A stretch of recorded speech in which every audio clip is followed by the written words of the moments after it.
गन्ना उद्योग विभाग की जिम्मेदारी मिली है तो उस पर ज़्यादा से ज़्यादा काम करने की ज़रूरत है और हम लोगों ने 25 के 25 जिलाधिकारी को पत्र लिखकर वहाँ से ज़मीन उपलब्धता की बात की है।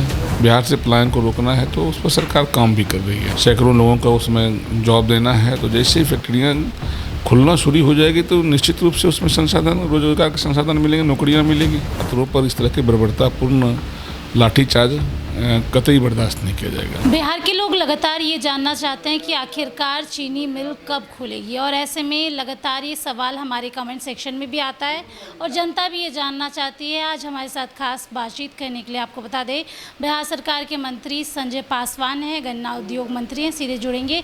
सबसे पहले तो संजय जी बहुत शुक्रिया बातचीत। धन्यवाद।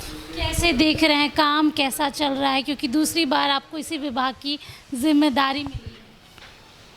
देखिए, लगातार विभागों को लेकर हम अधिकारियों के साथ बैठक भी कर रहे हैं। माननीय मुख्यमंत्री जी का भी निर्देश है कि जो गन्ना उद्योग विभाग की जिम्मेदारी मिली है तो उस पर ज़्यादा से ज़्यादा काम करने की ज़रूरत है।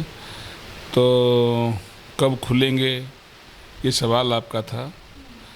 तो जब से दूसरी बार हम बने हैं, पहली बार में ही कैबिनेट में आया था, प्रस्ताव आया था, कमेटी गठित हुई थी, वो सब पर काम भी चल रहा है।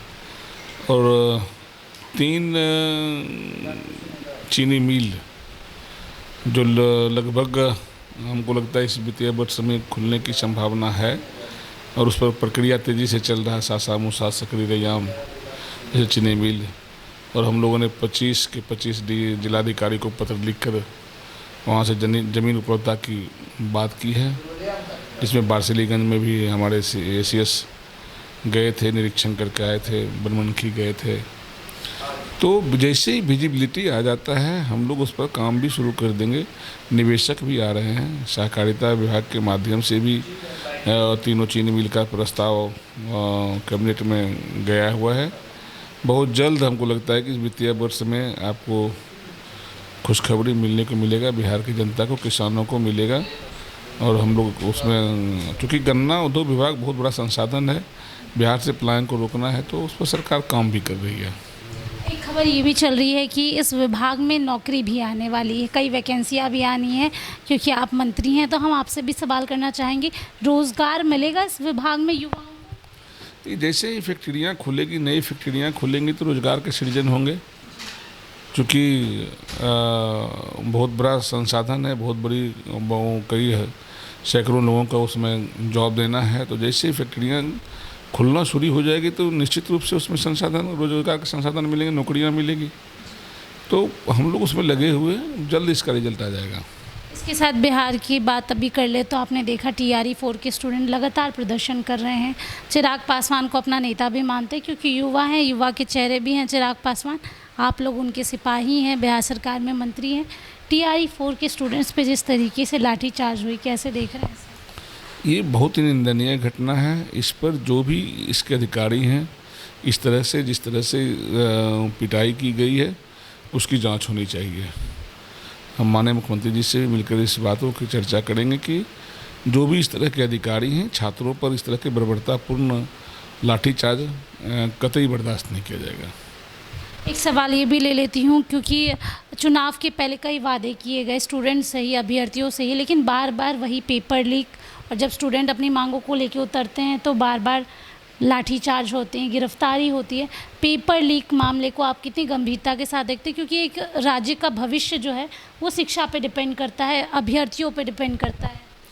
देखिए, जो भी इसमें संलिप्त होंगे और जो भी इस पेपर लीक मामले में दोषी होंगे उस पर कार्रवाई होगी, जांच का विषय है और इस पर प्रशासन काम भी कर रही है। लोजपा साथ तो है ना स्टूडेंट्स के? मैं स्टूडेंट्स के कोई भी उचित अधिकार के लिए अगर लड़ाई लड़ते हैं तो लोक जनशक्ति पार्टी साथ में है।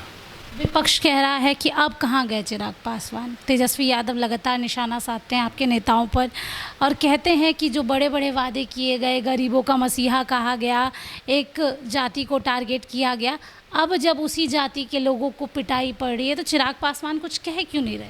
देखिए, विपक्ष के लोगों के पास बोलने का कोई हक नहीं है। जब सत्ता के भागीदारी थे, जब उप मुख्यमंत्री थे तेजस्वी यादव जी, कई हत्याएं पटना में हुई थी, जहां हमारे नेता ही गए थे। उनके समाज के लोगों की हत्या हुई थी, हमारे नेता गए थे, लेकिन तेजस्वी यादव कभी निकले नहीं घर से।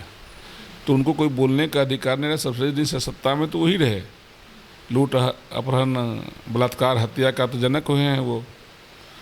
उनके तो उनके राज शासन में भी इसी तरह का होता था। आज इस तरह से हम आज भी सत्ता में साथ में हैं, लेकिन बावजूद हम बिहार के जनता के हर समस्याओं के साथ खड़े हमारे नेता ही रहते हैं। तो उनके पास कोई है नहीं, इसलिए विपक्ष आरोप लगाते रहते हैं। आप लोग गठबंधन का हिस्सा है, इसलिए ये सवाल मैं आपसे कह रही हूँ, पूछ भी रही हूँ, क्योंकि आनंद मोहन के बयान के बाद बिहार की राजनीति काफ़ी गर्मा गई है। आपने देखा, उन्होंने इल्ज़ाम लगा दिया कि झोली भर के जो जाएगा वही विधायक बनेगा, वही मंत्री बनेगा। पूर्व मुख्यमंत्री नीतीश कुमार के स्वास्थ्य पे, उनके बेटे के विभाग पर, और ये कह दिया कि स्वास्थ्य विभाग इसलिए दिया गया क्योंकि दोनों के इलाज की ज़रूरत है। इसको कैसे देखते हैं? नहीं, ये गलत है, लेकिन अब उनके दल का मामला है। अपने दल के नेताओं पर, निश्चित नेतृत्व पर उन्होंने आरोप लगाया है। अब उनके दल को निर्णय लेना है कि आनंद मोहन जी का क्या जवाब देना है, नहीं देना है। उनके दल के नेता ही इस पर जवाब देंगे आपको। इसकी निंदा तो करते होंगे क्योंकि पूर्व मुख्यमंत्री हैं नीतीश कुमार। बिल्कुल, पूर्व मुख्यमंत्री जी पर ही आरोप निराधार है, और जो जवाब देना है उनके जनता दलियों के अंदर की बात है, ये आपस में उन लोग अपना जवाब दें। चलिए देखिए, खुशखबरी भी है क्योंकि जल्दी से जल्दी ही जो चीनी मिल खुलने की बात है वो आप लोगों को खबर के तौर पे मिलेगी। इसके साथ TRE 4 के अभ्यर्थियों के साथ लोक जनशक्ति पार्टी रामविलास मजबूती के साथ खड़ी है, और जिस तरीके से लाठीचार्ज हुई उसकी भी निंदा कर रहे हैं, और तमाम बातों पर हम बात कर रहे थे। सहयोगी सुधांशु के साथ स्नेहा गुप्ता, NBC 24 पटना।